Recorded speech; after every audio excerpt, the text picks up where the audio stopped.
మనమిప్పుడు ఒక ఆసక్తికరమైన విషయం గురించి మాట్లాడుకుందాం. కొందరు ఒక గదిలోకి రాగానే ఎందుకు అందరి చూపు వాళ్లవైపు వెళ్తుంది? వాళ్ళు పెద్దగా మాట్లాడరు, హడావిడి చేయరు, అయినా సరే వారి ఉనికి మొత్తం గదిని నింపేస్తుంది. ఆ నిశ్శబ్ద శక్తి వెనుక ఉన్న అసలైన రహస్యమేంటో ఈరోజు మనం విశ్లేషిద్దాం. ఒక్కసారి ఆలోచించండి. ఏదైనా మీటింగ్లోగానీ పార్టీలోగానీ ఇద్దరు వ్యక్తులుంటారు. ఒకరు అందరి దృష్టిని ఆకర్షించడానికి చాలా ప్రయత్నిస్తుంటారు, మరొకరు ప్రశాంతంగా నిశ్శబ్దంగా ఉంటారు. కాని అందరూ ఆ నిశ్శబ్దంగా ఉన్న వ్యక్తినే గమనిస్తారు. ఈ తేడా ఎందుకొస్తోంది? దీని వెనుక ఉన్న అసలు కారణమేంటి? ఇక్కడ మనం అర్థం చేసుకోవాల్సింది, దృష్టిని బలవంతంగా లాక్కోడానికి, గౌరవాన్ని సహజంగా పొందడానికి మధ్య చాలా తేడా ఉంది. ఒకటి బయటకు కనిపించే ప్రదర్శన, మరొకటి లోపల ఉండే స్థిరత్వం. గట్టిగా మాట్లాడటం కొన్నిసార్లు వాళ్లలోని ఆందోళనను చూపిస్తే, నిశ్శబ్దం మాత్రం వాళ్ల ఆత్మవిశ్వాసాన్ని తెలియచేస్తుంది. సరే, చాలామంది నమ్మే ఒక పెద్ద అపోహ గురించి ఇప్పుడు చూద్దాం. అదేంటంటే, శబ్దమే శక్తి, గట్టిగా మాట్లాడితేనే పవర్ అని. ఒక మీటింగ్ని ఊహించుకోండి. ఒకాయనుంటాడు, గంటల తరబడి నాన్ స్టాప్గా మాట్లాడుతుంటాడు. కాని ఏదైనా ఒక ముఖ్యమైన నిర్ణయం తీసుకోవాల్సొచ్చినప్పుడు అందరి చూపు ఎవరివైపు వెళ్తుంది? ప్రశాంతంగా మూలన కూర్చున్న మేనేజర్ వైపు. ఎందుకలా?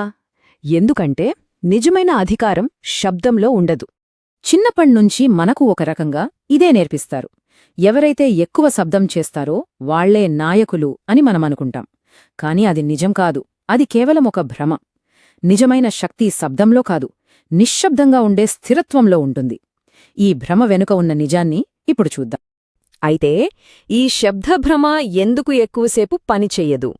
దీనికి సమాధానం 2 పదాల్లో దాగి ఉంది. ఒకటి ప్రదర్శన, రెండోది ఉనికి. చూడండి, ప్రదర్శన అంటే నన్ను చూడండి, నేను గొప్పవాడిని అని అరవడం లాంటిది. అదొక బయటి ప్రదర్శన. కాని ఉనికి అలా కాదు. అది లోపల నుండి వచ్చే ఒక నిశ్శబ్దమైన ఆత్మవిశ్వాసం. దాన్ని నిరూపించుకోవాల్సిన అవసరం లేదు. మరి ఇంతగా ప్రదర్శించాల్సిన అవసరం కొందరికి ఎందుకొస్తుంది? వాళ్ల ప్రవర్తన వెనక దాగి ఉన్న అసలైన మానసిక కారణం ఏమిటి? నిజానికి ఆ శబ్దం వెనక తరచుగా భయం దాగి ఉంటుంది. నన్ను ఎవరూ పట్టించుకోరేమో అనే భయం, అందరూ నన్ను ఒంటరిని చేస్తారేమో అనే భయం.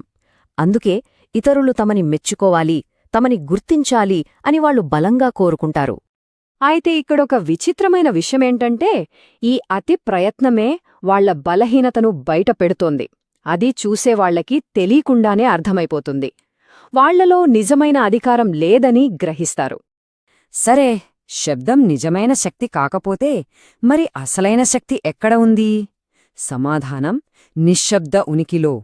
దాని శక్తి ఎలా ఉంటుందో ఇప్పుడు చూద్దాం. మనం మాట్లాడుకునేది అంతర్గత స్థిరత్వం గురించి. అంటే భావాలు లేకపోవడం కాదు, భావోద్వేగాలను అదుపులో ఉంచుకోవడం, ఒత్తిడిలో కూడా ప్రశాంతంగా ఉండగలగడం. ఈ ప్రశాంతత ఎదుటివారికి ఒక సిగ్నల్ పంపుతుంది. అదేంటంటే, నా వల్ల మీకే ప్రమాదం లేదు అని. దాంతో వాళ్ళు మన దగ్గర సురక్షితంగా ఫీలవుతారు. ఈ శక్తివంతమైన ఉనికికి కొన్ని ముఖ్యమైన అంశాలున్నాయి. మొదటిది భావోద్వేగ స్థిరత్వం. రెండోది శరీర కదలికల్లో నిశ్చలత, అనవసరంగా కదలకపోవడం. మూడోది నిశ్శబ్దంతో ఇబ్బంది పడకపోవడం, మాటల మధ్య విరామాన్ని వాడుకోవడం. ఇక ఆఖరిది అనుగుణ్యత. అంటే మనస్సులో ఏదుందో బయట ప్రవర్తనలో కూడా అదే కనిపించడం. ఒక మాట ఉంది, మీ నిశ్శబ్దం ఎదుటివాళ్లని కంగారు పెడుతుంది. ఆ నిశ్శబ్దాన్ని భరించలేక దాన్ని పూరించడానికి వాళ్లే మాట్లాడటం మొదలుపెడతారు. ఆ తొందరలో వాళ్ళు చెప్పకూడని విషయాలు కూడా చెప్పేస్తారు. అంటే ఇక్కడ నిశ్శబ్దం ఒక ఆయుధంలా పనిచేస్తుంది. సరే, ఇదంతా సిద్ధాంతం. మరి నిజ జీవితంలో దీన్ని ఎలా చూడగలం? గదిని నిశ్శబ్దంగా మన ఆధీనంలోకి ఎలా తెచ్చుకోవచ్చో కొన్ని ఉదాహరణలతో చూద్దాం. ఈ ఉదాహరణలు చూడండి, తేడా ఎంత స్పష్టంగా ఉందో. ఒక హై స్టేక్స్ మీటింగ్లో ప్రదర్శించే వ్యక్తి కంగారు పడుతూ అడ్డుపడతాడు. కాని స్థిరమైన ఉనికి ఉన్న వ్యక్తి శ్రద్ధగా వింటాడో, ఆలోచించి మాట్లాడతాడు. పార్టీలోగాని, జాబ్ ఇంటర్వ్యూలోగాని ఒకరు శబ్దంతో నింపితే మరొకరు ప్రశాంతమైన ఆత్మవిశ్వాసంతో గదిని నింపుతారు. చివరిగా ఇదంతా ఇతరులపై ఎలాంటి ప్రభావం చూపుతుంది అనేదే ముఖ్యం. గట్టిగా మాట్లాడే వ్యక్తితో మాట్లాడిన తర్వాత మనకు నీరసంగా అనిపించవచ్చు. కానీ స్థిరంగా ఉండే వ్యక్తితో మాట్లాడితే మనకు ప్రశాంతంగా ధైర్యంగా అనిపిస్తుంది.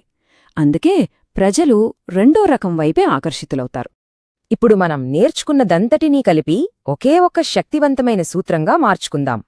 ఇది మనం గుర్తుపెట్టుకోవాల్సిన కీలకమైన మార్పు. శక్తివంతంగా కనిపించడంపై దృష్టి పెట్టొద్దు. అంతర్గతంగా, స్థిరంగా, ప్రశాంతంగా ఉండటంపై దృష్టి పెట్టండి. ఆ స్థిరత్వం నుంచి వచ్చేదే నిజమైన శక్తి. మరి ఈ స్థిరమైన ఉనికిని ఎలా అలవర్చుకోవాలి? ఇదిగో కొన్ని సూచనలు. మీరొక గదిలోకి వెళ్లే ముందు తలుపు బయటే ఒక లోతైన శ్వాస తీసుకోండి. లోపలికి వెళ్ళాక వెంటనే మాట్లాడకుండా ముందు గదిని గమనించండి. తర్వాత ఇతరులు మాట్లాడేది వినండి. మీ కదలికలను తగ్గించండి. ఈ చిన్న మార్పులే పెద్ద తేడాన్ చూపిస్తాయి. ఇది గుర్తుంచుకోండి, ఒక గదిలోని వ్యక్తులు ఎప్పుడూ పెద్దగా అరిచేవాళ్లను అనుసరించరు. వాళ్లు ఎప్పుడూ అత్యంత స్థిరంగా, నిలకడగా ఉన్నవాళ్ల వైపే చూస్తారు, వాళ్లనే అనుసరిస్తారు. చివరిగా ఈ ప్రశ్నతో మిమ్మల్ని వదిలేస్తున్నాను. ఆలోచించండి.